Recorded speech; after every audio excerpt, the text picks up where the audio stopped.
Bom, rapaziada, vamos dando continuidade à Física 3, né? A gente tem a primeira aula de eletrodinâmica, tá? Para a maior parte dos vestibulares, das três divisões que a gente fez de eletricidade, né, é a que mais cai em vestibular, tá? A gente vai ver os circuitos, né, nessa parte da eletricidade, tá bom? A parte legal de tudo isso, que para você dominar a eletrodinâmica, de certa forma, basta dominar três conceitos, né? Seriam conceito número um, conceito de corrente elétrica. Essas primeiras aulas é até mais importante que você decore, tá? As letras que são símbolos, né? E as unidades das grandezas que a gente vai estudar. E conforme a aula vai correndo, né? Você vai pegando os conceitos pelas analogias que a gente vai fazer, tá? Então, corrente elétrica, a gente vai usar a letra I minúscula como símbolo, né? E já vou adiantando antes de explicar, a unidade de corrente elétrica é ampere. A gente vai usar o A maiúsculo, ok? Qual que é a definição de corrente elétrica? Tá? Seria movimento ordenado de elétrons num condutor, tá? Através da secção transversal de condutor, aquela coisa de linguagem enrolada de vestibular que eu sempre falo para vocês. Tá? Melhor modo de você entender isso. Você imagina que você tem um fio, os elétrons livres, se eles caminharem no sentido, por exemplo, esquerda para direita ou da direita para esquerda, tanto faz, né? Se eles caminharem de forma ordenada, isso vai construir uma corrente elétrica. A gente vai chamar de I. Tá? É um modo fácil de você entender, apesar de não ser tão correto, né? É naquela brincadeira de homem e mulher que a gente vem falando, na eletrostática, né? É como se aqui tivessem homens, lembra? Os elétrons são mulheres, né? Então elas estariam indo atrás de homens, né?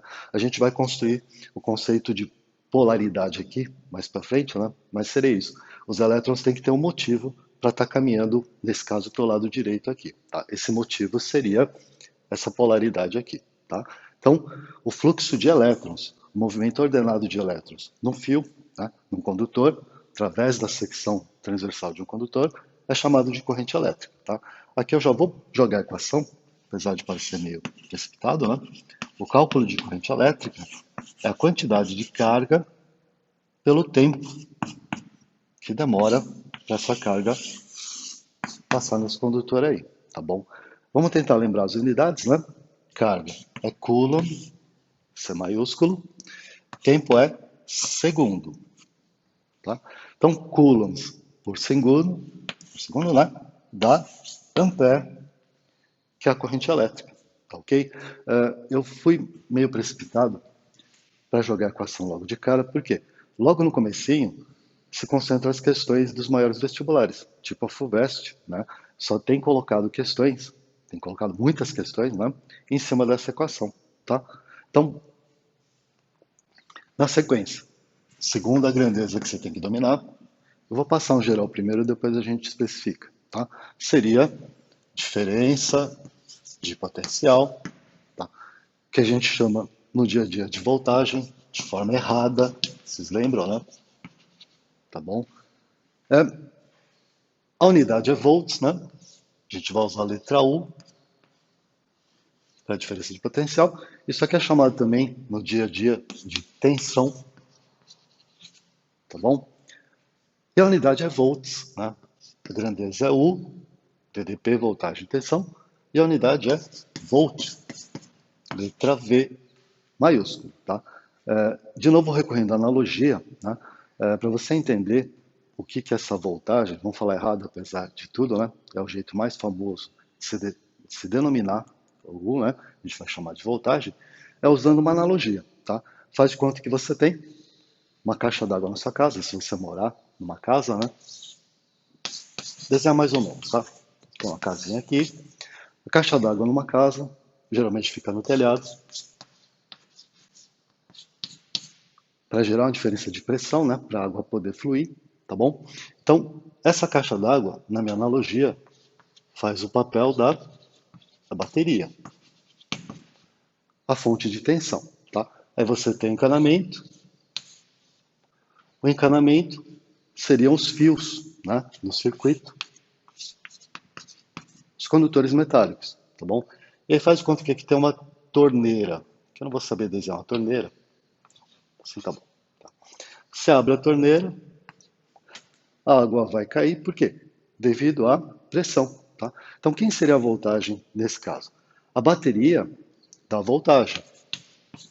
Da mesma forma, né, que a caixa d'água faz a pressão, tá? Então, seria o análogo da voltagem à pressão, nesse caso, né? Seria a pressão que faz a corrente de água fluir no cano, da mesma forma que a voltagem faz com que a corrente elétrica flua pelo fio, tá bom? Bom, deixa eu apagar tudo isso aqui.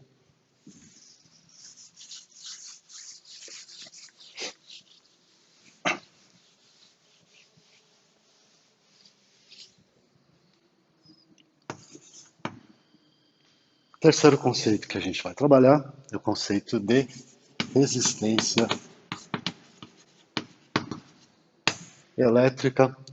A resistência é a propriedade, o objeto que dá resistência seria o resistor, né? A gente vai chamar pela letra R maiúsculo, tá? A unidade é ohm, ou por extenso, né?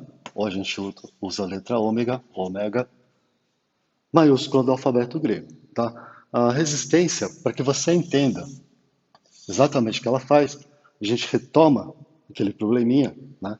Aquela analogia da caixa d'água da seguinte forma, tá? O que vai fazer com que o fluxo seja maior ou menor não é só a altura que a caixa d'água vai estar, tá? Seria também a dimensão do cano. Se você tem um cano mais fino, não vai conseguir comportar um fluxo de água muito grande, tá? Se você tem um cano mais grosso, você vai conseguir ter um fluxo de água maior, tá? Então, nessa analogia, o resistor seria correspondente à grossura do cano, tá? A gente chama de bitola, né? Em engenharia, por exemplo, mas a ideia é mais ou menos isso, tá? Se você tem um fio mais grosso ou mais fino, fazer os dois, né? Essa grossura ou essa fineza que na verdade determinam a quantidade de água que pode passar por aí, tá? Isso aí a gente vai pensar como se fosse a resistência. É claro que mais especificamente, para a gente poder entender melhor, é só você lembrar que o que manda na resistência são as duas leis de Ohm, né?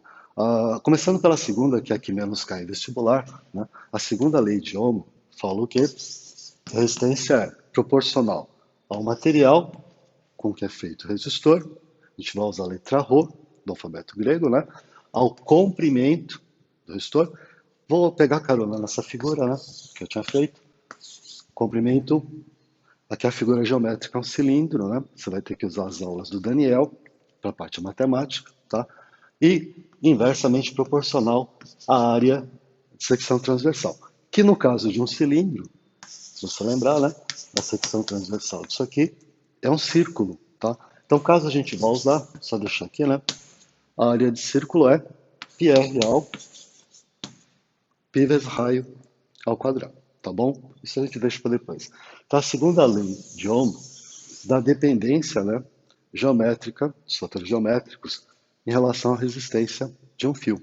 Então, fio depende do material, do comprimento e, ao inverso, da área transversal. O que significa, quanto maior for a área de secção transversal, menor é a resistência.